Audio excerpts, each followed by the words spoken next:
வணக்கம், என் பெயர் doctor poor Thaman மற்றும் இன்று இந்த வீடியோவில் எவ்வாறு நீங்கள் உங்கள் கிட்னியை, உங்கள் உடலை எலோபதிக மருந்துகளால் பாதுகாக்கலாம் என்பதை குறித்து பேசப் போகிறோம். ஒவ்வொரு மாதமும் தன்னுடைய தவறுகளால் தனது கிட்னியை சேதமாக்கிய ஒரு நோயாளி வருவது உறுதி.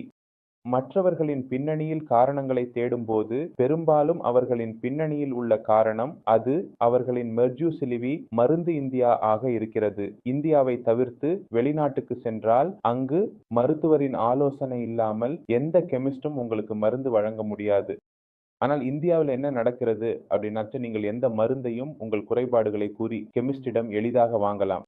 மூளை வலி ஒன்று பொதுவான சிக்கலாக இருக்கிறது. முக்கால் ஒன்று பொதுவான சிக்கலாக இருக்கிறது. எனவே எப்போது மூளையில் வலி இருக்கிறது, முக்காலில் வலி இருக்கிறது, வேலை செய்ய முடியவில்லை, நாம் மருந்து கேட்கிறோம். மருந்து கொடு 2, எனது முதுகில் வலி இருக்கிறது, மருந்து கொடு 2 என்கிறார்கள். அவர்கள் உங்களுக்கு மருந்து மாத்திரை கொடுத்து நீங்கள் ஓய்வு பெறுவீர்கள். அதை எடுத்த பிறகு நீங்கள் ஓய்வு பெறுவீர்கள். இப்போது சிக்கல் என்னவென்றால், தலையில் வலி, முக்கால் வலி, முதுகில் வலி இவை ஒவ்வொரு நாளும் தொடங்குகிறது. ஒவ்வொரு 2வது நாளும் தொடங்குகிறது.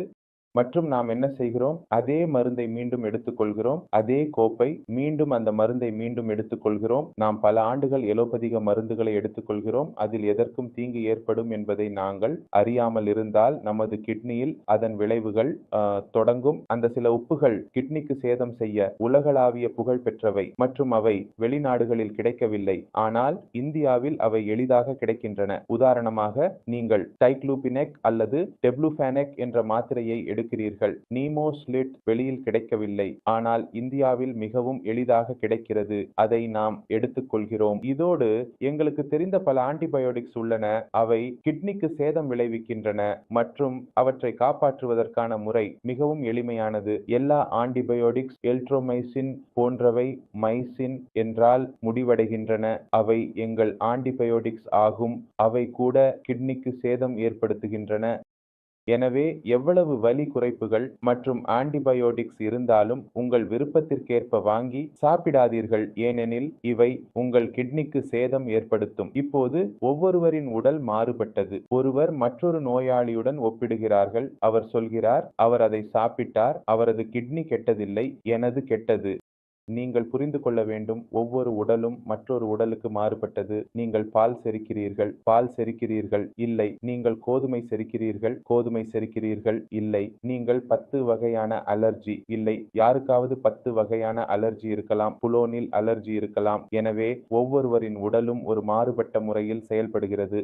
அந்த மருந்து மற்றொருவருக்கு சேதம் செய்யவில்லை என்றால் அது உங்களுக்கு சேதம் செய்யாது என்பதற்கான அர்த்தம் அல்ல. என் பேச்சை புரிந்து கொள்கிறீர்களா? நீங்கள் எப்போதும் வெல்ல வேண்டும் என்பதில்லை.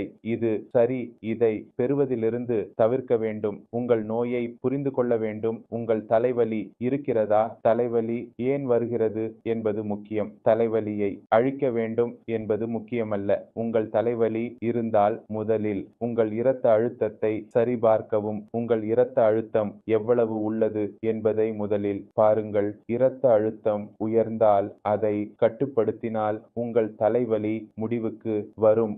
நீங்கள் தலைவலி அடிக்கடி வருகிறதா? உங்கள் பக்கம் சோதனை செய்யுங்கள். உங்கள் பழைய எண் இருக்கலாம். நீங்கள் அணிய விரும்பவில்லை, ஏனெனில் அது உங்களுக்கு ஸ்மார்ட்டாக தெரியவில்லை. எனவே நாம் என்ன செய்கிறோம்? மற்றொரு வழியை தேர்வு செய்ய வேண்டாம். நீங்கள் தலைவலி ஏன் வருகிறது என்று பார்க்க வேண்டும். எப்போது வாயு காரணமாக மக்கள் தங்கள் கிட்னியை கெடுத்தனர்? வாயு இருந்தால் தலைவலி இருந்தது.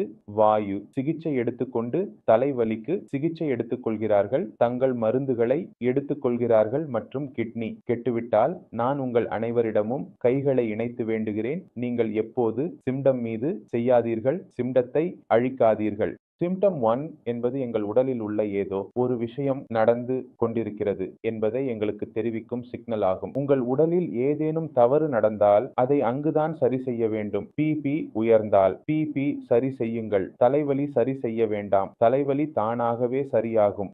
அதனால் நீங்கள் மருத்துவத்தின் அடிப்படைகளை பற்றி தெரிந்து கொள்ள வேண்டும். ஏனெனில் என் உடலுக்கான கவனத்தையும் வைத்திருக்க வேண்டும். டாக்டர் பூரு தமன் தவறு செய்யலாம்.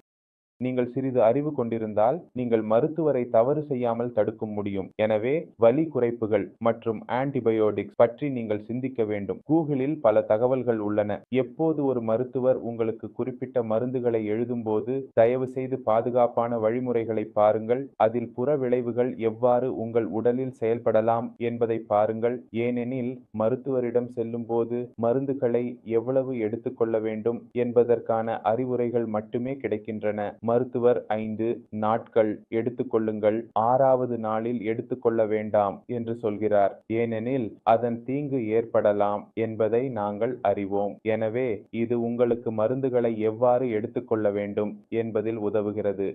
ஆகவே இந்த வீடியோவிலிருந்து நீங்கள் பல விஷயங்களை புரிந்து கொண்டீர்கள் என்று நான் நம்புகிறேன். நீங்கள் எடுத்துக்கொள்ளக்கூடிய மருந்துகள் பற்றிய முழு பட்டியலை நான் விவரணம் பெட்டியில் சேர்க்கிறேன். நீங்கள் அந்த முழு பட்டியலை பதிவிறக்கம் செய்து வைத்துக் கொள்ளலாம். இது எதிர்காலத்தில் உங்கள் கிட்னிக்கு எது பாதுகாப்பானது மற்றும் எது பாதுகாப்பானது அல்ல என்பதில் உதவும். இப்போது இதற்குடன் நான் அனைவருக்கும் தேர்வு செய்யும் உரிமையை விரும்புகிறேன். அடுத்த வீடியோவில் சந்திப்போம். அப்போது வரை வணக்கம்.